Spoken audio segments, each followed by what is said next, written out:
This is the Truth Network.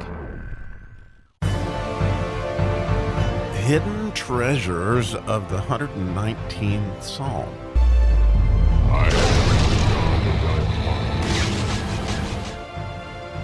So today we're changing gears. Is God trying to change my gears this morning?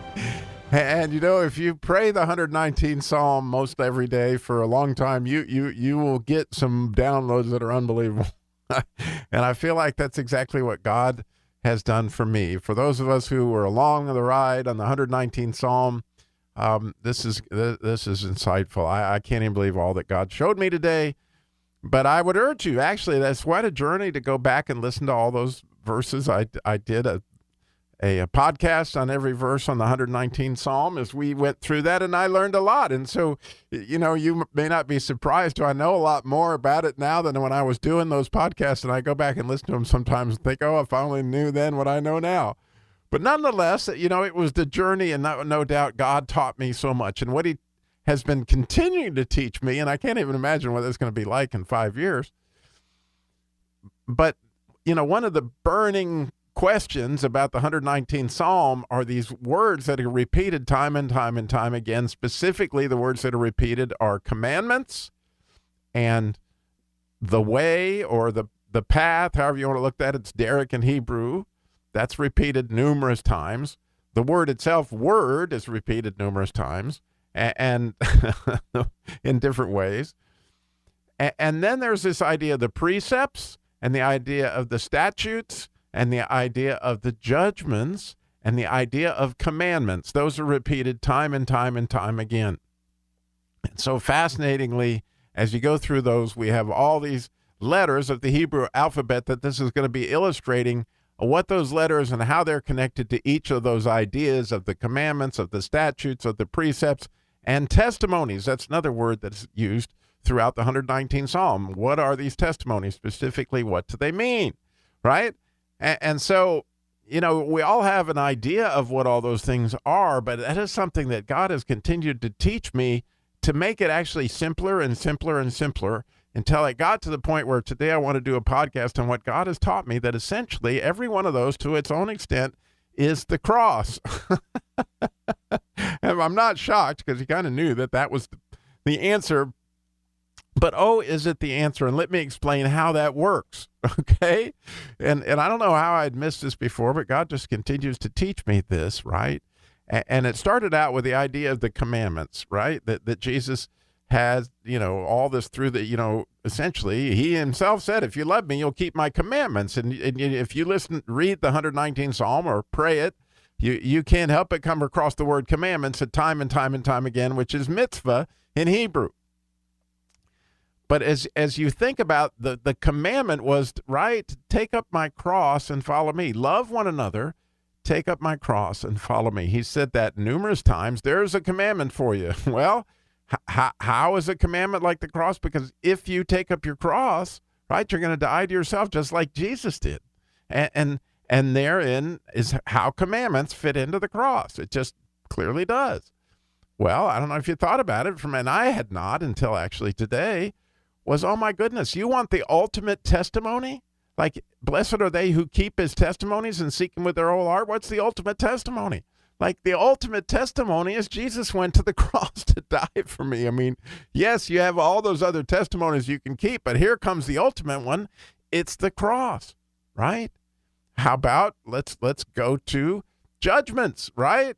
Well, the biggest judgment of all time was that Jesus takes our judgment, right? Again, it goes back to the cross, and it points to, which is fascinating, the word judgment ends with a tav, which is good, you know? And I know thy judgments are right, and in faithfulness thou hast afflicted me. All those things speak back to, again, that Jesus would take our judgment, right? And nothing could be more amazing than that at the cross. Well, how about statutes? Okay, my favorite, you know, like, oh, if you'll just teach me thy statutes. Well, we know that that's a het and a kuf. Those are the two only letters that are in the word statutes. And that het has to do with our marriage to Christ, marriage to God, and the kuf has to do with the proximity and holiness. Well, how would we be holy? How could we get close to God? How could we be united with God if it weren't for the cross? Again, statutes are deeply, deeply connected, again, to the idea of the cross. And so I would challenge everybody, as I've been challenged, to think about how beautiful this is. It's just absolutely amazing that if you will just go through the 119th Psalm thinking about, precepts. I hadn't said about it, precepts. Precepts, if you look, I think it's the 31st Psalm. It says, into my hands I commit my spirit. It's what Jesus said from the cross, right? Well, when I came across this, it just lit up my world. That word commit, my spirit, that word commit is the word precept. And so that precept is that, wow, if I take up my cross and follow Jesus, I am following the ultimate precept, okay? They all point back to that. It's just amazing how it all works. So you want some fun, just, like I had a blast doing it this morning, and I don't want to rob anybody of it. Just go through the whole 119th Psalm and try to see how many times you can fit the idea of dying to yourself. It's all through the whole idea of the way, because the path is dust, okay? My soul cleaves unto the dust. It starts, the path, the derek starts with a dalet, which is dust. And how do we do it? We fall like dead so that we can, right, be brought up again. So here's a story for today that I think is remarkable. I had to go watch it. And for those of us who love Star Wars, it's right on the money, okay? Rather than tell any other story, I think Hollywood's told this story better than anybody could ever imagine. If you go back and watch this scene and see what Hollywood was unknowingly showing us about the statutes, about the precepts, about the commandments, about all the stuff is all wrapped up in about a 30-second little movie clip right here, okay? So what happens is, you might know that Darth Vader is the ultimate betrayer, not unlike Satan, right? Not unlike Adam. He's gone over to the dark side for the time being anyway. And we know that that's, those of us who know anything about Star Wars know he's the bad guy. He's got a Nazi-looking helmet for a very good reason. He's black for a very good reason. It's all has to do with the dark side. It has to do with evil, right? And he's going to meet Obi-Wan Kenobi in the first movie in a lightsaber fight that you may be aware of. If you're not, this will still work for you. Listen, you're going to love it.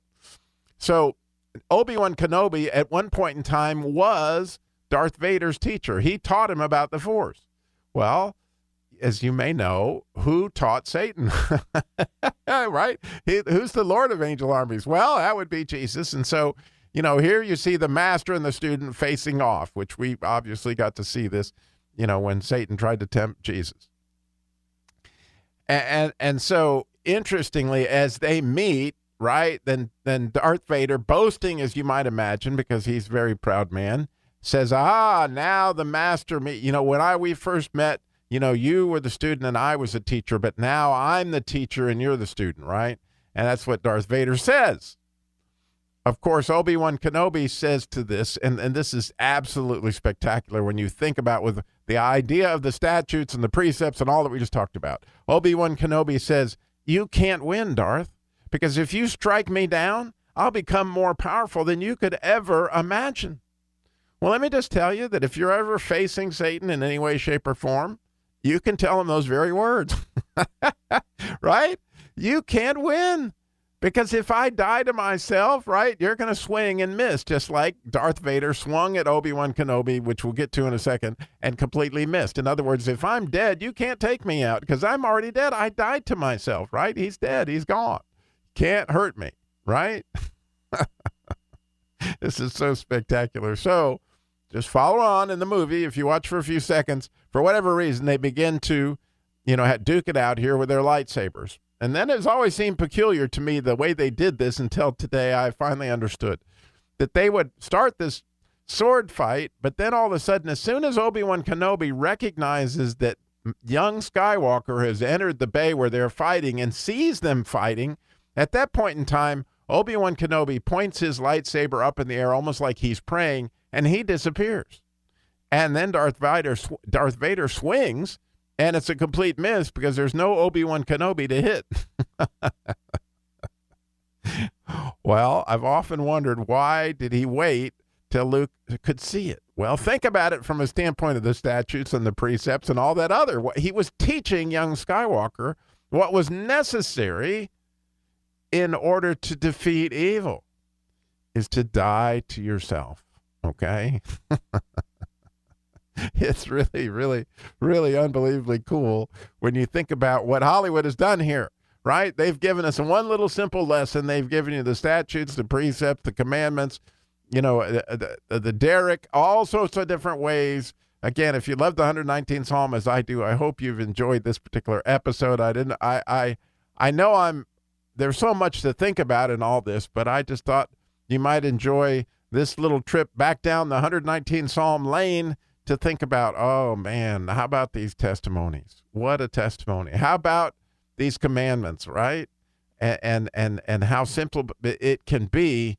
Oh, it's wonderful. Once again, like we talked about with the disciples, that God wants to share the light. He wants to continue to build the fire. And so he sends these things out 2 by 2. And so if God put it on your heart to share this podcast with somebody that loves Jesus, that somebody that loves to think deeply in Hebrew and those kind of things, 119th Psalm, whatever it may be, that this has sparked an interest, you go, oh man, well, share it with them. Just hit the little share button on your podcast and help this spread like fire, that people will see God in all this, which is my hope. And clearly, I'm thankful for your listening and for your participation in our ministry.